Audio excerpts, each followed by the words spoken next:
Israel के उड़े होश, ईरान के पास परमाणु पावर।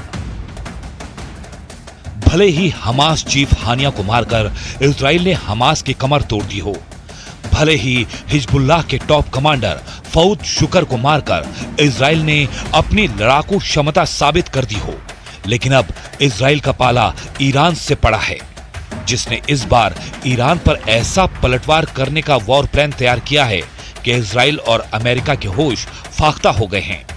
इजरायली मीडिया में दावा किया गया है कि रूस के राष्ट्रपति पुतिन ईरान के साथ चट्टान बनकर खड़े हो गए हैं और पुतिन ने ईरान को जंग करने के लिए परमाणु क्षमता वाली मिसाइलें भेज दी हैं। खबर है कि रूस ने अपने लड़ाकू परिवहन विमान से दर्जनों परमाणु क्षमता वाली मिसाइलें तेहरान पहुंचा दी हैं। दावा तो यहां तक किया जा रहा है कि अगर तेहरान ने इनमें से एक भी मिसाइल से इजराइल पर हमला किया तो इजराइल का विनाश कोई नहीं रोक सकता।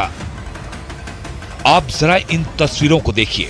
रूस के पूर्व रक्षा मंत्री और वर्तमान में रूसी संघ की सुरक्षा परिषद के सचिव सरगेई शोइगु तेहरान में जिस वक्त ईरान की IRGC के commander major general Mohammad Bagheri से मिल रहे थे, उस वक्त किसी को अंदाजा नहीं था कि रूस ने इजराइल ईरान युद्ध में कितना बड़ा खेल कर दिया है।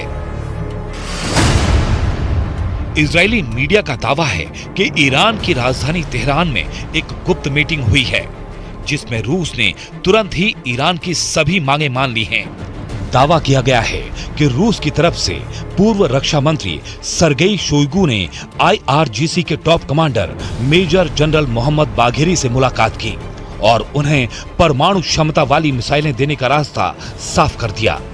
दावा किया जा रहा है कि राष्ट्रपति पुतिन के आदेश के बाद सैन्य परिवहन विमान 1L-76 ने रूस से उड़ान भरी, जिसने ईरान के गुप्त ठिकाने पर रूसी मिसाइलें इस्कंदर को ईरान पहुंचा दिया है। इसके अलावा रूस ने ईरान को उपग्रह नेविगेशन सिस्टम मरमस्क BNEWS भी दे दिया है। रूस की इस्कंदर परमाणु क्षमता वाली मिसाइल कुछ मिनट में ही तैयार की जा सकती है।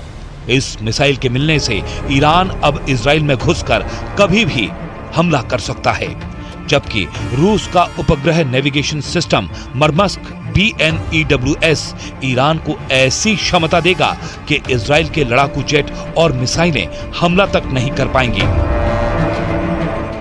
We are looking on this Iranian network that put a deadly explosive inside Israel, and we will act against the Iranian terror wherever it is.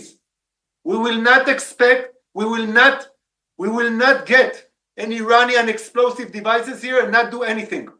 We will act determinedly against the Iranian terror wherever it is.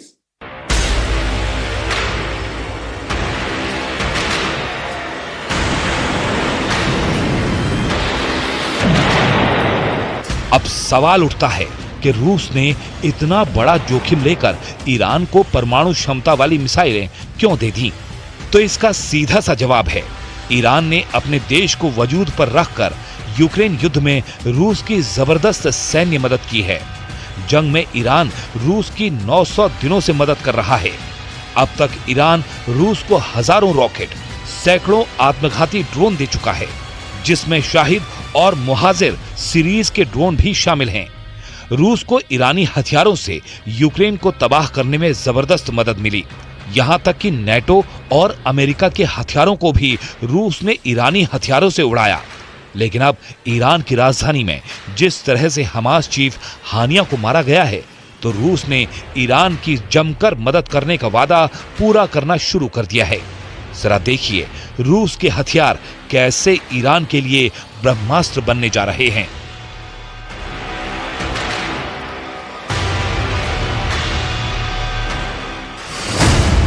Israel के उड़े होश, Iran के पास परमाणु power.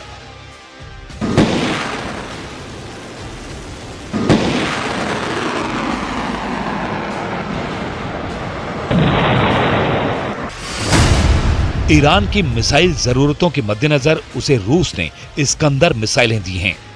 Iran को Israel तक पहुंचने के लिए लगभग 1200 किलोमीटर की मारक क्षमता वाली मिसाइलों की आवश्यकता है। जबकि इस्कंदर सिस्टम की मारक क्षमता 500 किलोमीटर तक है। लेकिन रूस ने ईरान को जो इस्कंदर मिसाइल दी हैं, वो लेटेस्ट वर्जन की हैं। इजरायली मीडिया के मुताबिक रूस ने ईरान को 1500 किलोमीटर तक हमला करने वाली R-500 क्रूज मिसाइलों के साथ इस्कंदर के सिस्टम दिया है, जो ईरान को जबरदस्त मिसाइल पावर दे रहा है। इस्कंदर के लंबी दूरी तक मार करने वाली परमाणु क्षमता वाली मिसाइल है। इसके अलावा रूस का मरमस्क BN सिस्टम ईरान को दिया गया है। इजरायली विदेश मंत्री कार्ज का साफ कहना है कि ईरान इजराइल पर बहुत बड़े हमले का प्लान बना चुका है, यानी ईरान अब रूसी मिसाइलों से इजराइल पर हमला करने जा रहा है।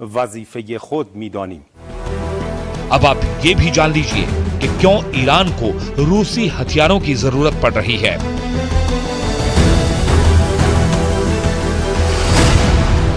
एक 145 देशों की सूची में ईरानी सेना का 14वां स्थान है, जबकि इजरायली सेना इस लिस्ट में 17वें नंबर पर आती है। अगर सैनिकों की संख्या की बात की जाए तो ईरान के पास 6,10,000 सैनिक हैं, वहीं इजराइल के पास 1,70,000। लेकिन ईरान की हवाई ताकत कमजोर है। ईरान के पास कुल 551 एयरक्राफ्ट हैं, तो इजराइल के पास 612 एयरक्राफ्ट हैं। ईरानी सेना रैंकिंग के मामले में भले ही इजराइल से आगे हो, लेकिन जमीन पर वो कमजोर ही नजर आती है। कुछ महीनों पहले ईरान ने जब इजराइल पर हमला किया था तो उसकी 99% मिसाइलों को आयरन डोम ने हवा में ही इंटरसेप्ट कर दिया था। ईरान ने इजराइल पर तब 300 मिसाइल, रॉकेट और ड्रोन दागे थे, लेकिन इससे इजराइल को कोई बड़ा नुकसान नहीं हुआ था।